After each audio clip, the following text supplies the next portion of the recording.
Hello दोस्तों, नमस्कार। बहुत बहुत स्वागत है आप सबका हमारे यूट्यूब चैनल पर। दोस्तों, आज मैं आपको श्रावण मास के सोमवार व्रत की कथा बताने जा रही हूँ। सो दोस्तों, बिना स्किप किए मेरी वीडियो को पूरा ज़रूर देखें और जल्दी से मेरे चैनल को सब्सक्राइब करें। नीचे दिए गए बेल आइकन पर एक क्लिक करें और मेरी वीडियो अच्छी लगे तो लाइक ज़रूर करें। श्रावण सोमवार की कथा के अनुसार अमरपुर नगर में एक धनी व्यापारी रहता था। दूर दूर तक उसका व्यापार फैला हुआ था। नगर में उस व्यापारी का सभी लोग मान सम्मान करते थे। इतना सब कुछ होने पर भी वह व्यापारी अंतर्मन से बहुत दुखी था, क्योंकि उस व्यापारी का कोई पुत्र नहीं था। दिन रात उसे एक ही चिंता सताती रहती थी। उसकी मृत्यु के बाद उसके इतने बड़े व्यापार और धन संपत्ति को कौन संभालेगा। पुत्र पाने की इच्छा से वह व्यापारी प्रति सोमवार भगवान शिव की व्रत पूजा किया करता था। सायंकाल को व्यापारी शिव मंदिर में जाकर भगवान शिव के सामने घी का दीपक जलाया करता था।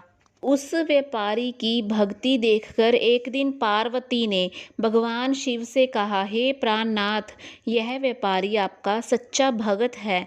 कितने दिनों से यह सोमवार का व्रत और पूजा नियमित कर रहा है। भगवान, आप इस व्यापारी की मनोकामना अवश्य पूर्ण करें। भगवान शिव ने मुस्कुराते हुए कहा, हे पार्वती, इस संसार में सबको उसके कर्म के अनुसार फल की प्राप्ति होती है। प्राणी जैसा कर्म करते हैं उन्हें वैसा ही फल प्राप्त होता है।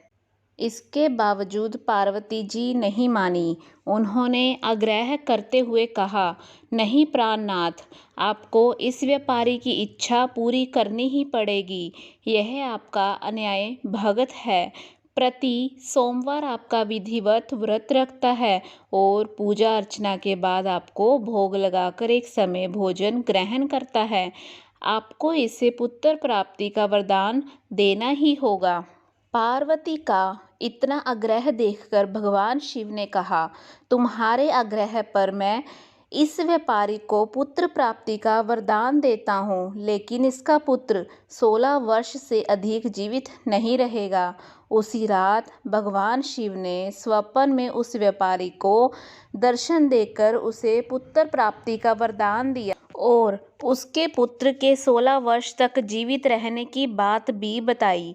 भगवान के वरदान से व्यापारी को खुशी तो हुई, लेकिन पुत्र की अल्पायु की चिंता ने उस खुशी को नष्ट कर दिया। व्यापारी पहले की तरह सोमवार का विधिवत व्रत करता रहा। कुछ महीने पश्चात उसके घर अति सुंदर पुत्र उत्पन्न हुआ। पुत्र जन्म से व्यापारी के घर में खुशियां भर गई। बहुत धूमधाम से पुत्र जन्म का समारोह मनाया गया। व्यापारी को पुत्र जन्म की अधिक खुशी नहीं हुई, क्योंकि उसे पुत्र की अल्पायु के रहस्य का पता था। यह रहस्य घर में किसी को नहीं मालूम था। विद्वान ब्राह्मणों ने उस पुत्र का नाम अमर रखा। जब अमर 12 वर्ष का हुआ तो शिक्षा के लिए उसे वाराणसी भेजने का निश्चय हुआ। व्यापारी ने अमर के मामा दीपचंद को बुलाया और कहा कि अमर को शिक्षा प्राप्ति करने के लिए वाराणसी छोड़ाओ। और अमर अपने मामा के साथ शिक्षा प्राप्त करने के लिए चल दिया। रास्ते में जहाँ भी अमर और दीपचंद रात्रि विश्राम करने के लिए ठहरते, वहीं यज्ञ करते और ब्राह्मणों को भोजन कराते थे। लंबी यात्रा के बाद अमर और दीपचंद एक नगर में पहुँचे। उस नगर के राजा की कन्या के विवाह की खुशी में पूरे नगर को सजाया गया था। निश्चित समय पर बारात आ गई, लेकिन वर का पिता अपने बेटे के एक आंख से काने होने के कारण बहुत चिंतित था। उसे इस बात का भय सता रहा था कि राजा को इस बात का पता चलने पर कहीं वह विवाह से इनकार न कर दे, इससे उसकी बदनामी होगी। वर के पिता ने अमर को देखा तो उसके मस्तिष्क में एक विचार आया। उसने सोचा क्यों ना इस लड़के को दूल्हा बनाकर राजकुमारी से विवाह करा दूं। विवाह के बाद इसको धन देकर विदा कर दूंगा और राजकुमारी को अपने नगर में ले जाऊंगा। वर के पिता ने इसी संबंध में अमर और दीपचंद से बात की। दीपचंद ने धन मिलने के लालच में वर के पिता की बात स्वीकार कर ली। अमर को दूल्हे के वस्त्र पहनाकर राजकुमारी चंद्रिका से विवाह करा दिया गया। राजा ने बहुत सा धन देकर राजकुमारी को विदा किया और अमर जब लौट रहा था तो सच नहीं छिपा सका और उसने राजकुमारी की ओढ़नी पर लिख दिया, राजकुमारी चंद्रिका, तुम्हारा विवाह तो मेरे साथ हुआ है। मैं तो वाराणसी में शिक्षा प्राप्त करने जा रहा हूँ। अब तुम्हें जिस नवयुवक की पत्नी बनना पड़ेगा वह कान्हा है। जब राजकुमारी ने अपनी ओढ़नी पर लिखा हुआ पढ़ा तो उसने काने लड़के के साथ जाने से इनकार कर दिया। राजा ने सब बातें जानकर राजकुमारी को महल में रख लिया। उधर अमर अपने मामा दीपचंद के साथ वाराणसी पहुंच गया। अमर ने गुरुकुल में पढ़ना शुरू कर दिया। जब अमर की आयु 16 वर्ष पूरी हुई तो उसने एक यज्ञ किया। यज्ञ की समाप्ति पर ब्राह्मणों को भोजन कराया और खूब अन्न वस्त्र दान किए।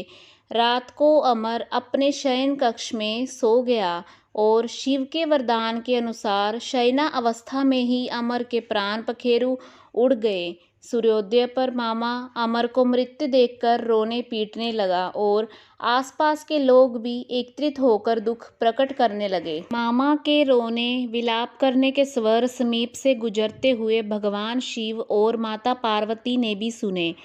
पार्वती जी ने भगवान से कहा, प्राणनाथ, मुझसे इसके रोने के स्वर सहन नहीं हो रहे। आप इस व्यक्ति के कष्ट अवश्य दूर करें। भगवान शिव ने पार्वती जी के साथ अदृश्य रूप में समीप जाकर अमर को देखा तो पार्वती जी से बोले, पार्वती, यह तो उसी व्यापारी का पुत्र है। मैंने इसे 16 वर्ष की आयु का वरदान दिया था।